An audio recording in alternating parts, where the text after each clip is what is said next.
Урматтуу депутаттар, биз кече Кара Суу районунда эл менен жолугушуу өткөрүп келдик. Коллегиялык жыйынга да катыштык. Ошол жерде көптөгөн көйгөйлөр айтылып, ошолордун кээ бирлерине токтоло кетсем, бала бакча башчыларынын айыл акысы көтөрүлбөй калган. Урматтуу Алмаз Акынжанович, ушуну эске алып койсоңуз, өкмөттүн жыйынына тез арада алып чыгып, ушуларды теңдеп бербесек болбойт. Бала бакча башчылары бүгүнкү күндө бир 15 миңдин тегерегинде акча алышат экен.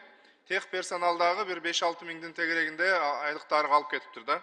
Ошол учурда тарбиячылар 25-30 миңдин тегерегинде айлык алып атышат. Бул эми теңсиздик болуп калыптыр. Бул жерде кичине катачылык кетсе керек, баягы айлыкты чегерип аткан кезде.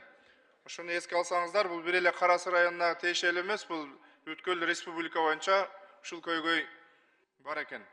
Ушул эле айлык акыларды көтөрүү боюнча аскер комиссариаттарында иштеген муниципалдык кызматкерлер бар экен. Булар дагы аскер комиссариатында иштесе дагы Коргоо министрлигинин жалданма кызматкери деген статус менен иштешет экен да. Булардын айлыктары да 9 миң, 10 миңдин эле тегерегинде экен. Былтыр Коргоо министри комиссариаттарды кыдырып чыкканда айткан экен, 2024-жылдын 1-чи кварталынан айлыктарды ошол аскер кызматчылардыкына теңейбиз деп. Ошол боюнча бул маселе дагы чечилбей келатыптыр. Ушуну дагы Алмаз Акынжанович, ушуну өкмөттүн жыйынында ушул эки бизге кайрылган адамдардын айлык акы маселелери боюнча жыйынтык чыгарып берсеңиздер. Анан ошол эле учурда дагы көптөгөн социалдык чечилбеген маселелер козголду. Бул бала бакча проблемалары. Айыл өкмөттөрдөгү статус албаган айылдар маселелери.